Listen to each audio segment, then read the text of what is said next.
अस्सलामुअलैकुम विवर्स। आज मैं आपके लिए एक बहुत ही ख़ास और स्पेशल चने की दाल की बर्फ़ी या फिर इसे आप चने की दाल का हलवा भी कह सकते हैं, बनाने की इंतहाई आसान और परफेक्ट रेसिपी शेयर करूंगी। अगर आप इसको पहली बार भी बना रहे हैं तो बिल्कुल परफेक्ट बना लेंगे। बहुत ही हेल्दी और मज़ेदार ये चने की दाल की बर्फ़ी है और इस बदलते मौसम के लिए स्पेशली आप अपने बच्चों को अगर चाहते हैं कि वो नज़ला ज़ुकाम खांसी वगैरह से महफूज रहें तो ज़रूर उन्हें आप ये चने की दाल की बर्फ़ी या हलवा बनाकर डेली नाश्ते में 2 पीस इसके खिलाएं। साथ दूध का एक गर्म कप दें पीने को, तो इंतहाई फ़ायदेमंद साबित होगी इस बदलते मौसम में। तो बहुत ही मज़ेदार सी ये बर्फ़ी बनके तैयार होती है, मुंह में डालते ही घुल जाती है और टेस्ट इसका बहुत ही आला होता है। आप इसको बना के 1 महीने तक स्टोर कर सकते हैं, बिल्कुल भी ख़राब नहीं होती। हर साल मैं अपने बच्चों को ये बनाकर देती हूँ जो कि बेहद पसंद की जाती है और इसको खाने से आपके बच्चे नज़ला ज़ुकाम खांसी से भी महफूज रहते हैं। तो चलिए हम इस मज़ेदार सी बर्फ़ी को बनाने की रेसिपी देख लेते हैं। सबसे पहले मैंने ली है चने की दाल 2 कप, जिसे मैंने अच्छी तरह से पहले वॉश किया था, फिर 3 से 4 घंटे के लिए सादा पानी में भिगो के मैंने इसे रख दिया था। तो यहाँ पे देखिए जी, दाल को हो गए हैं भीगे हुए 4 से 5 घंटे और ये सॉफ्ट हो चुकी है, काफ़ी हद तक फूल चुकी है। पानी मैंने सारा इसका निकाल दिया है। अब मैं एक कढ़ाई के अंदर लूँगी 3 पाव दूध, यानी कि 750 ml, पौना लीटर मैंने दूध लिया है। इस दूध के अंदर मैं डाल दूँगी इस दाल को, जिसे मैंने 3 से 4 घंटे के लिए भिगो के रखा था, और इसमें फ्लेम को ऑन कर दूँगी। दाल में बॉयल आने का वेट करते हैं। तो जब तक दाल में बॉयल आता है तब तक हम इसका दूसरा स्टेप देख लेते हैं। तो यहाँ पर एक बाउल के अंदर मैंने ली है चीनी 1 कप पूरा भर के, और साथ में पौना कप यानी कि 3/4 कप, यानी 1 कप आपने पूरा भर के लेना है और दूसरा कप आपने थोड़ा सा कम लेना है, 3/4 कप। और साथ में मैंने डाल दी हैं 7 से 8 सब्ज़ इलायचियाँ। इन दोनों को हम बिल्कुल बारीक पाउडर बना के पीस लेंगे मिक्सी के जार में। तो ये देखिए जी, मैंने इलायची और चीनी को पीस के पाउडर बना लिया है। अब मैं इसको एक साइड पे रखूँगी। तो चलिए हम दूध को देख लेते हैं। तो यहाँ पे देखिए जी, दूध में बॉयल आना स्टार्ट हो चुके हैं और इसके ऊपर काफ़ी सारी झाग भी आ चुकी है। अब इस झाग को आपने चम्मच की मदद से इस तरीके से सारी उतार लेना है। अगर आप ये झाग नहीं उतारेंगे तो इससे फिर बर्फ़ी का टेस्ट जो है ना, इतना अच्छा नहीं आएगा। लेकिन अगर आप इस झाग को उतार लेंगे तो ये बर्फ़ी बहुत ही मज़ेदार बन के तैयार होगी और बहुत ही ज़बरदस्त किस्म का इसका टेस्ट आएगा। तो ये देखिए जी, यहाँ पे मैंने जितना हो सका सारी झाग मैंने इसके ऊपर से रिमूव कर दी है चम्मच की मदद से। अब मैं इस दाल को मीडियम फ्लेम पे बॉयल होने दूँगी, यहाँ तक कि ये दाल बिल्कुल गल जाए। तो यहाँ पे देखिए जी, तकरीबन 30 मिनट लग गए थे मुझे, 30 से 35 मिनट दाल को गलाते हुए। तो बिल्कुल लो फ्लेम पे मैंने इसे गलने के लिए छोड़ा था। तो ये देखिए जी, बिल्कुल थोड़ा सा दूध बाकी रह गया है। अब इस स्टेज पर आपने क्या करना है, दूध को खुश्क करना है चम्मच को मुसलसल चलाते हुए, क्योंकि अगर आप चम्मच नहीं चलाएंगे और इसी तरह से रहने देंगे तो फिर आपकी दाल जो है ना, नीचे लग सकती है। तो इसलिए इस स्टेज पर आपने बहुत ज़्यादा एहतियात से काम लेना है और आपने दूध को चम्मच चलाते हुए थोड़ा सा फ्लेम को तेज़ करके ड्राई कर लेना है।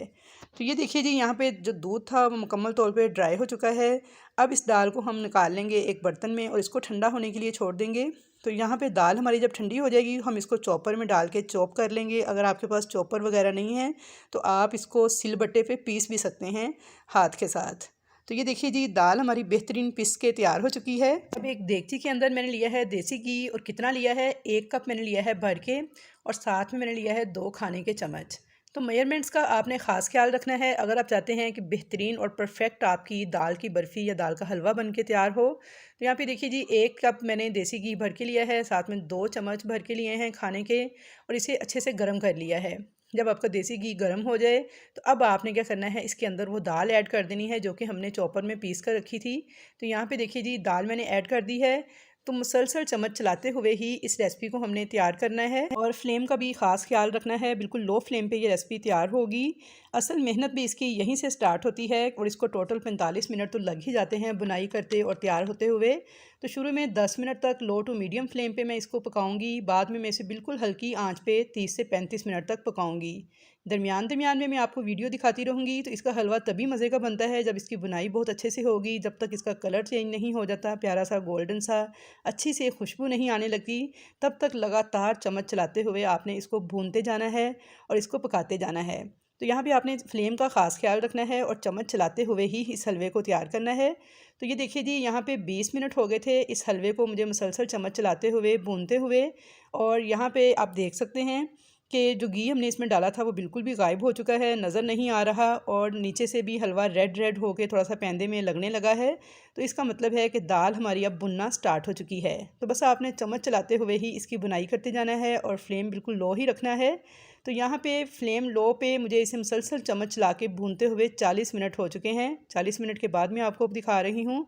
तो ये देखिए दाल का प्यारा सा कलर जो है वो चेंज होने लगा है, खुशबू भी बहुत प्यारी सी मेरे किचन में आने लगी है। और अब यहाँ पे देखिए जी, इसका कलर जो है रेड रेड सा हो गया है, बहुत प्यारा सा गोल्डन सा हो चुका है। तो यहाँ पे अब देखिए जी, तकरीबन 40-45 मिनट पूरे हो चुके हैं और दाल बहुत अच्छी तरह से भुन चुकी है। जो घी हमने इसमें डाला था इसने वो भी थोड़ा थोड़ा छोड़ दिया है, किनारों पे आप देख सकते हैं। और बिल्कुल सॉफ्ट हो गई है, यानी चम्मच चलाते हुए आप मुझे कोई दुश्वारी नहीं हो रही, बड़े आराम से मैं इसमें चम्मच चला पा रही हूँ। तो किनारों से घी भी नज़र आने लगा है, तो कलर भी बहुत प्यारा सा चेंज हो चुका है, खुशबू भी आने लगी है। तो ये हमारी परफेक्ट दाल भुनने की निशानी है। तो अब हम इस स्टेज पर इसके अंदर जो चीनी और इलायची पीस कर रखी थी वो ऐड कर देंगे। मुसलसल चम्मच को चलाते हुए इस चीनी इलायची को मिक्स कर देंगे इस दाल के साथ और 3 से 4 मिनट बस लगेंगे तो ये किनारे छोड़ने लगेगी। तो ये देखिए जी, ज़बरदस्त किस्म की हमारी जो चीनी और इलायची थी वो मिक्स हो चुकी है और दाल हमारी एक डो की शक्ल में इकट्ठी होने लगी है। किनारा इसने छोड़ना स्टार्ट कर दिया है। तो बस चीनी डालने के बाद तकरीबन 4 मिनट लगे हैं इसे पकने में।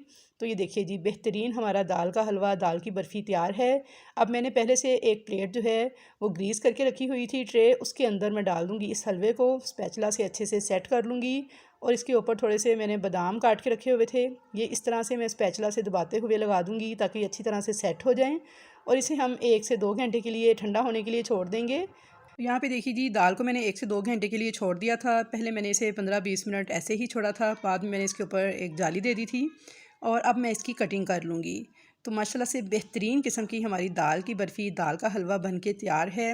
इंतहाई खुशबूदार, इंतहाई ज़ायकेदार बन के तैयार हुआ था। व्यूअर्स, मैं आपको बता नहीं सकती कि ये कितना टेस्टी था। दिखने में देखिए कितना खूबसूरत लग रहा है, तो खाने में उससे कहीं बढ़ के लज़ीज़ तैयार हुआ था और सेहत के लिए इंतहाई फ़ायदेमंद रेसिपी है, बजट फ्रेंडली रेसिपी है।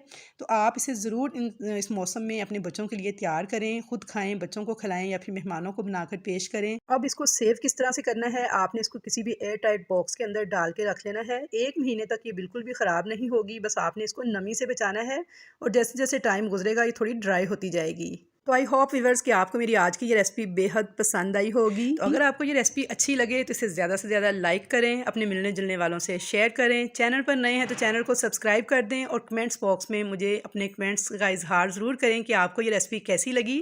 तो इंशाल्लाह ताला आपको बेहद पसंद आएगी ये रेसिपी और आपके बच्चे बहुत शौक़ से इसको खाना पसंद करेंगे। तो इंशाल्लाह ताला मिलेंगे एक नई रेसिपी के साथ। अल्लाह हाफिज़।